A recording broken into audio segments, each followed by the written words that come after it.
महाविकास आघाडीची पत्रकार परिषद मंगळवार दिनांक 30 एप्रिल रोजी कळंबोली येथील देवांश इन हॉटेलमध्ये संपन्न झाली। 33 मावळ लोकसभा मतदारसंघाचे महाविकास आघाडीचे अधिकृत उमेदवार श्री संजोग वाघेरे पाटील यांनी प्रसिद्धी माध्यमांसोबत संवाद साधला।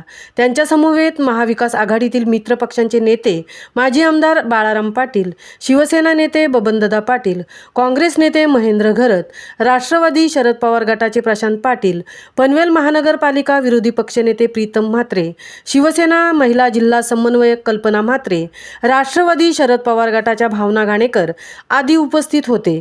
यावेळी संजोग वाघेरे पाटील म्हणाले की निवडून आल्यावर न सुटलेले प्रश्न मार्गी लावण्यासाठी विभागावार बैठका घेणार।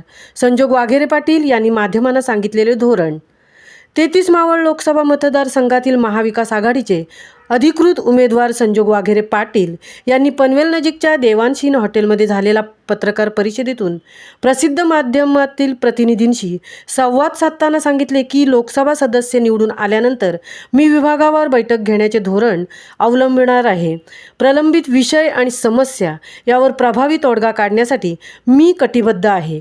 या विभागावर बैठकांमधून महाविकास आघाडीची नेते मंडळी आणि संबंधित अधिकारी अशा संयुक्त आणि पारदर्शक बैठका आम्ही घेणार आहोत।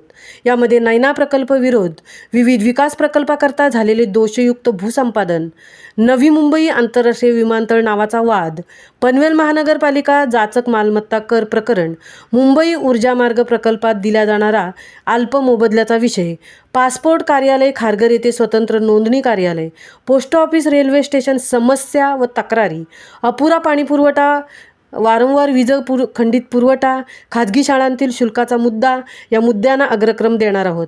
पनवेल विधानसभा क्षेत्रात गाव दौऱ्यांना आम्ही प्रारंभ केला आहे। या प्रचार बैठकांना आम्हाला प्रचंड प्रतिसाद लाभत आहे।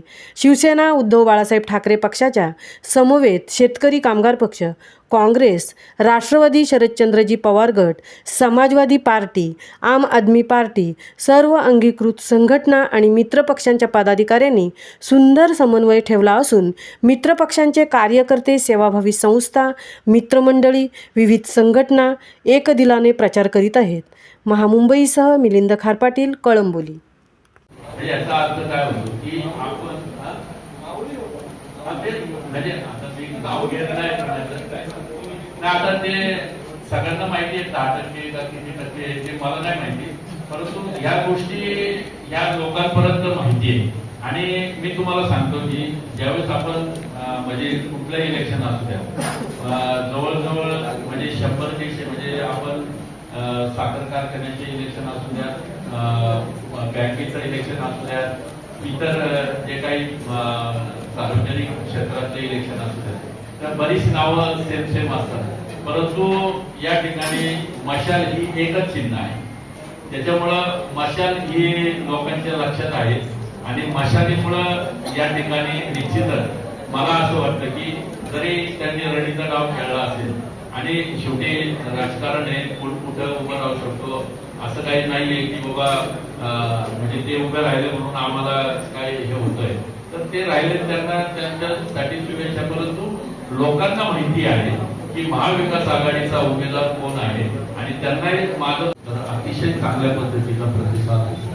आणि जे जुने शिवसैनिक आहेत किंवा ज्यांनी शिवसेने स्थापनेपासून काम केलेलं आहे अशी लोक स्वतःहून पुढे येऊन त्या ठिकाणी स्वागत करतात आणि जे तरुण मित्र मुलं आहेत हे सुद्धा अतिशय चांगल्या पद्धतीनं त्या ठिकाणी स्वागत करतात। महिला भगिनी ज्या आहेत, आमच्या माता भगिनी, ते देखील चांगल्या पद्धतीनं त्या ठिकाणी औषध करण्यासाठी पुढे येतात। आणि मी म्हणजे ज्या पद्धतीनं या ठिकाणी ती गद्दारी झालेली आहे आणि गद्दारांच्या बद्दलचं जे मनामध्ये असणारी ती चीड आहे ही त्या ठिकाणी दिसून येते आणि आपल्याला यावेळेस गद्दारांना काढायचंय आणि तुम्हाला कसल्या परिस्थितीमध्ये आम्ही मशालीच्या समोर बटन दाबून आम्ही तुम्हाला निवडून देऊ अशा पद्धतीची भूमिका लेडीज म्हणजे माता भगिनींकडनं आणि जे ज्येष्ठ शिवसैनिक आहेत, ज्येष्ठ नागरिक आहेत, जे सांप्रदायिक क्षेत्रामध्ये सुद्धा काम करणारे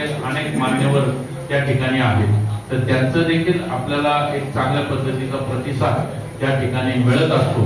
त्यामुळं मला असं वाटतं की अतिशय चांगलं वातावरण आहे आणि यामुळे निश्चित काही योजना आहेत. म्हणजे आपण जर बघितलं तर शेतकऱ्यांना एक जोडधंदा की ज्या जोडधंद्यातनं म्हणजे आपण इकडे जर बघितलं तर भात शेती आणि आंब्याची शेती याशिवाय दुसरी शेती आपल्याला या ठिकाणी मिळत नाही.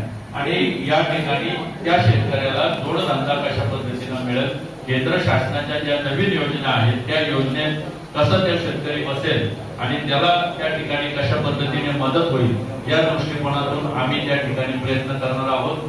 तसंच या ठिकाणच्या ज्या काही रेल्वे ज्या लोकल गाड्या आहेत, ज्या लोकल गाड्यांच्या फेऱ्या कमी झालेल्या आहेत त्या वाढवण्यासाठी आणि जे रेल्वे स्टेशन आहे